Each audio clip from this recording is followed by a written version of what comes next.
बिश्नोई, दानव का जन्म, पंजाब की धरती।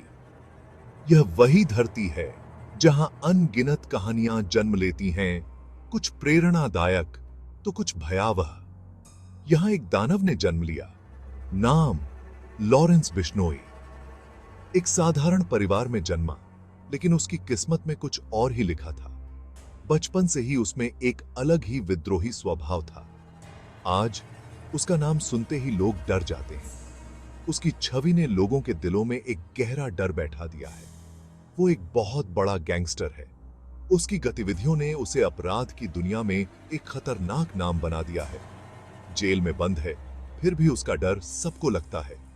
उसकी पहुंच जेल की दीवारों से भी बाहर है। उसके काम डर से कंपा देते हैं। हत्या, अपहरण, फिरौती, सारे बुरे काम करता है। उसकी क्रूरता की कहानियां हर किसी की जुबान पर हैं। अपहरण, फिरौती, सारे बुरे काम करता है। उसकी हरकतें किसी को भी हिलाकर रख देती हैं। लॉरेंस बिश्नोई की कहानी किसी फिल्मी कहानी से कम नहीं। उसकी जिंदगी में उतार चढ़ाव, संघर्ष और अपराध की भरमार है। यह कहानी है अपराध, पावर और बदले की। यह कहानी है एक ऐसे व्यक्ति की जिसने अपने जीवन को अपराध की राह पर मोड़ दिया और बन गया एक खतरनाक दानव। उसकी कहानी में है सत्ता की लड़ाई, बदले की आग और अपराध की दुनिया का काला सच। लॉरेंस का बचपन एक छोटे से गांव में बीता। उसके परिवार ने उसे अच्छे संस्कार देने की कोशिश की, लेकिन उसके अंदर कुछ और ही चल रहा था। स्कूल के दिनों में ही उसने अपने विद्रोही स्वभाव का परिचय देना शुरू कर दिया था। उसके दोस्त भी उससे डरते थे, क्योंकि वह हमेशा कुछ न कुछ शरारत करता रहता था। किशोरावस्था में उसने छोटे मोटे अपराध करने शुरू कर दिए। धीरे धीरे वह एक गैंग का हिस्सा बन गया और अपराध की दुनिया में कदम रख दिया। समय के साथ लॉरेंस ने अपराध की दुनिया में अपनी पहचान बना ली। उसने कई गैंग वॉर्स में हिस्सा लिया और अपनी क्रूरता से सबको हिलाकर रख दिया। पुलिस ने कई बार उसे पकड़ने की कोशिश की, लेकिन वह हर बार बच निकलता था। उसकी हरकतों ने उसे मीडिया की सुर्खियों में ला दिया। आखिरकार पुलिस ने उसे गिरफ्तार कर लिया। कोर्ट में उसके खिलाफ कई मामले चले, लेकिन उसका डर लोगों के दिलों में बना रहा। जेल में रहते हुए भी लॉरेंस ने अपनी गतिविधियां जारी रखीं। उसके आदेश जेल की दीवारों से बाहर भी माने जाते थे। उसकी कहानी ने कई युवाओं को प्रभावित किया। कुछ ने उसे अपना आदर्श मान लिया और अपराध की राह पर चल पड़े।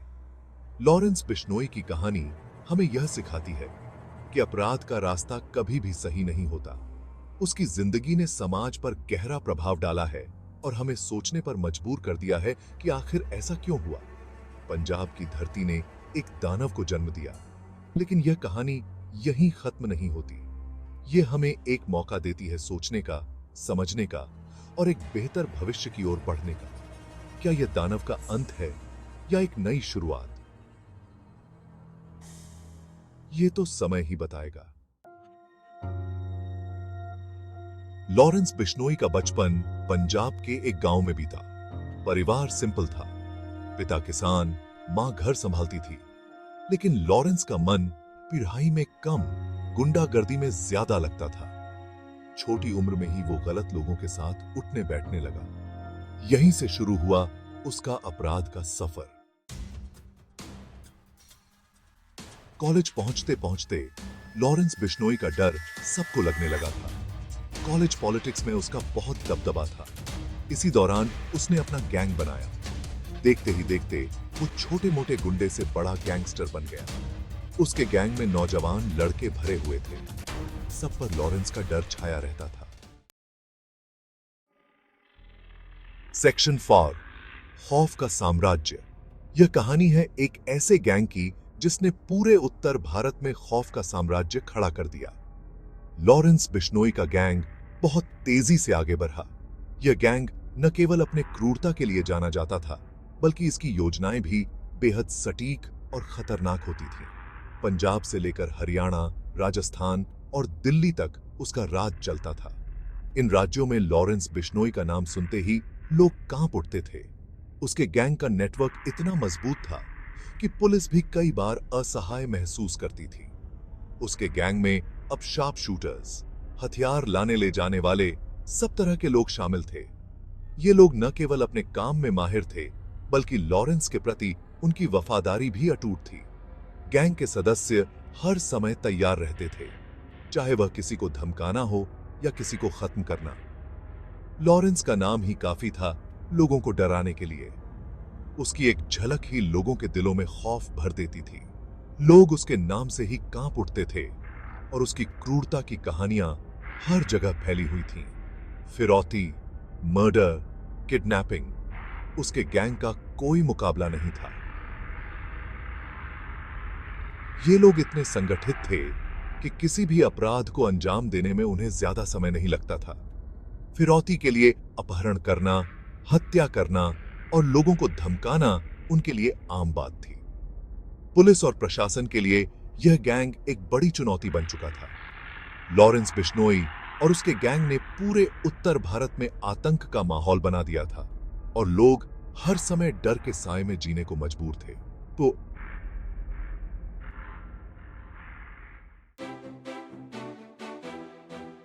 सेक्शन 5, बिश्नोई बिरादरी का सरदार। लॉरेंस बिश्नोई सिर्फ एक गैंगस्टर नहीं था, वो बिश्नोई बिरादरी का लीडर बन गया। बिरादरी के लोग उसे अपना रक्षक मानते थे। उसने भी अपने लोगों की हमेशा हेल्प की। यही वजह थी कि उसे बिश्नोई बिरादरी का पूरा समर्थन हासिल था। सेक्शन 6, मौत का सौदागर। लॉरेंस बिश्नोई का नाम कई बड़ी हत्याओं से जुड़ा है। सबसे ज्यादा चर्चा में रहा सिद्धू मूसेवाला मर्डर केस। कहा जाता है कि मूसेवाला को मारने के पीछे लॉरेंस बिश्नोई का ही हाथ था। इसके अलावा कई और हत्याओं में भी उसका नाम आया है। सेक्शन 7, सलाखों के पीछे पर ताकतवर। आज लॉरेंस बिश्नोई जेल में बंद है, लेकिन उसकी कहानी यहीं खत्म नहीं होती। जेल की ऊंची ऊंची दीवारें और लोहे की मोटी सलाखें भी उसकी ताकत को कम नहीं कर पाई हैं। लॉरेंस बिश्नोई का नाम सुनते ही लोगों के मन में डर और खौफ का माहौल बन जाता है। जेल में बंद होने के बावजूद उसकी ताकत और प्रभाव में कोई कमी नहीं आई है। वो जेल से ही अपना गैंग चला रहा है। उसके पास ऐसे साधन और संसाधन हैं जिनसे वो जेल के अंदर से भी अपने गुर्गों को निर्देश दे सकता है। उसके गुर्गे आज भी उससे ऑर्डर्स लेते हैं, चाहे वो जेल में हो या बाहर। उसके आदेशों का पालन करना उनके लिए अनिवार्य है। लॉरेंस बिश्नोई की कहानी बताती है कि अपराध की दुनिया कितनी गहरी और खतरनाक है। यह कहानी हमें यह भी सिखाती है कि अपराधी चाहे जेल में हो, उसकी ताकत और प्रभाव को कम नहीं आंका जा सकता। जेल के अंदर भी लॉरेंस बिश्नोई ने अपने प्रभाव को बनाए रखा है। उसके पास ऐसे नेटवर्क हैं जो उसे जेल के बाहर की दुनिया से जोड़े रखते हैं। फोन कॉल्स, कोडेड मैसेज और गुप्त मीटिंग्स के जरिए वो अपने गैंग को संचालित करता है। उसकी हर चाल और हर कदम सोच समझकर उठाया जाता है। पुलिस और कानून व्यवस्था के लिए लॉरेंस बिश्नोई एक बड़ी चुनौती बना हुआ है। उसकी गिरफ्तारी के बावजूद उसके गैंग की गतिविधियों पर पूरी तरह से रोक नहीं लग पाई है। सलाखों के पीछे रहते हुए भी लॉरेंस बिश्नोई की ताकत और प्रभाव को कम नहीं किया जा सका है। उसकी कहानी हमें यह सोचने पर मजबूर करती है कि अपराध की दुनिया कितनी जटिल और खतरनाक हो सकती है। यह कहानी सिर्फ एक अपराधी की नहीं, बल्कि उस पूरी व्यवस्था की है जो अपराधियों को सलाखों के पीछे रखने के बावजूद उनके प्रभाव को खत्म नहीं कर पाती। लॉरेंस बिश्नोई की कहानी हमें यह सिखाती है कि असली ताकत सिर्फ बाहरी नहीं, बल्कि अंदरूनी होती है। सलाखों के पीछे पर ताकतवर। यह कहानी हमें यह याद दिलाती है कि असली ताकत कभी-कभी उन जगहों पर भी मिलती है जहां हम सबसे कम उम्मीद करते हैं।